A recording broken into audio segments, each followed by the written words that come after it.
You know, in every great tragedy, there's that one moment, that point of no return where everything just falls apart. And in Romeo and Juliet, you'd think it's a sword fight, right? Or maybe a secret meeting. But nope, it's an apology. Yep, a simple apology. So let's get right into it. We're gonna look at the one scene that completely dooms their plan and seals their fate. I know what you're thinking. How on earth can an apology lead to tragedy? It just doesn't make sense, right? A daughter apologizes to her dad, he forgives her. That's supposed to be a good thing, a happy family moment. But in this play, that exact moment of peace is, well, it's like lighting the fuse on a bomb. So how does something so good go so wrong?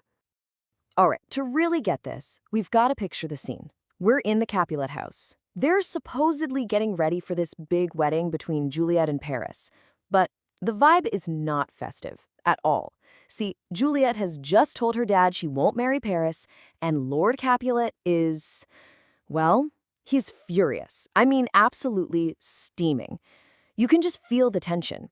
Everyone in that house is tiptoeing around him. And check this out, Capulet says this before Juliet even shows up. He's just ranting to the nurse, getting it all out.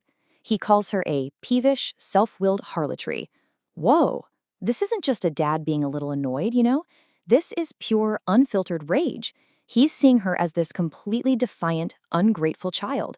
And this sets the stage perfectly. It's like a volcano just waiting to erupt, and Juliet's about to walk right into it. So in walks Juliet. And you might think, oh, okay, she's had a change of heart. But no way, not even close. She has just come from Friar Lawrence's cell with this wild, desperate plan. You know, the one with the sleeping potion. So this whole apology, it's an act. It's 100% a performance, a very smart, calculated move to get her dad off her back so she can put her real plan into motion. And man, is it a convincing performance. She is a phenomenal actress. Just look at the breakdown.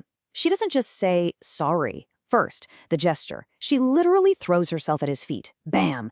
Then comes the plea, begging for his pardon. And for the grand finale, she gives him the one thing he wants to hear more than anything else. Henceforth, I am ever ruled by you. I mean, she promises total obedience. She absolutely nails it. He's completely sold. The thing is, her act works a little too well. Lord Capulet, the same guy who was just calling her horrible names, completely flips. He's not just happy, he's ecstatic, totally overcome with relief. And right there, in that huge wave of emotion, he does something super impulsive. He makes a decision that's gonna wreck everything.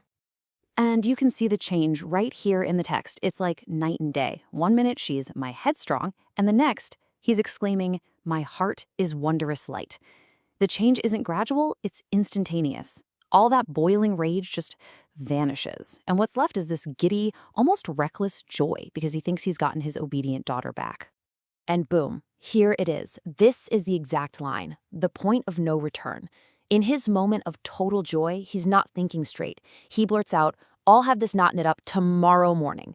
Not Thursday like they planned, tomorrow, Wednesday. It's like he's so happy he's got to lock it down right now before she can possibly change her mind again. Now his wife, Lady Capulet, is standing right there, and she's the voice of reason. She's like, whoa, hold on, we can't do it tomorrow, we're not ready.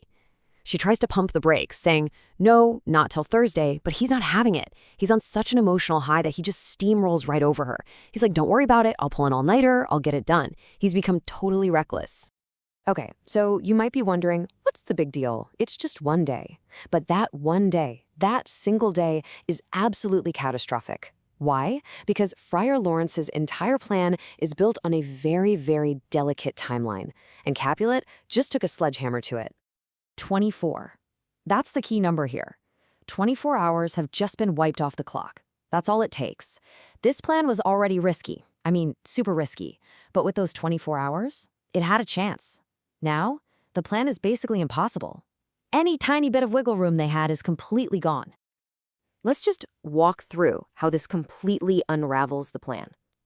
The original deal was wedding on Thursday, so Juliet takes the potion Wednesday night.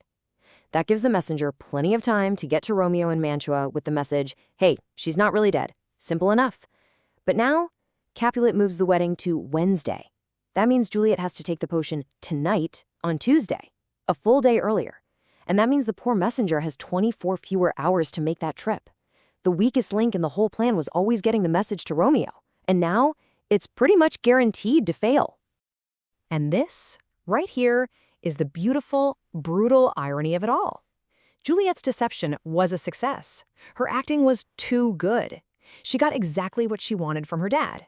But his reaction, that overwhelming joy, is the very thing that brings about her doom. Think about it. The move she makes to save herself is what directly causes her death.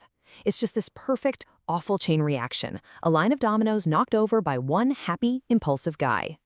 So, at the end of the day, what are we left with? It really boils down to this fascinating question, doesn't it? Whose fatal flaw is the real culprit here? Is it Juliet's incredible but ultimately deceptive performance? Or is it Lord Capulet's impulsiveness, his white-hot anger that flips into an equally intense, thoughtless joy? I mean, who's really to blame? It's something to think about, and it's right at the core of what makes this play such a timeless tragedy.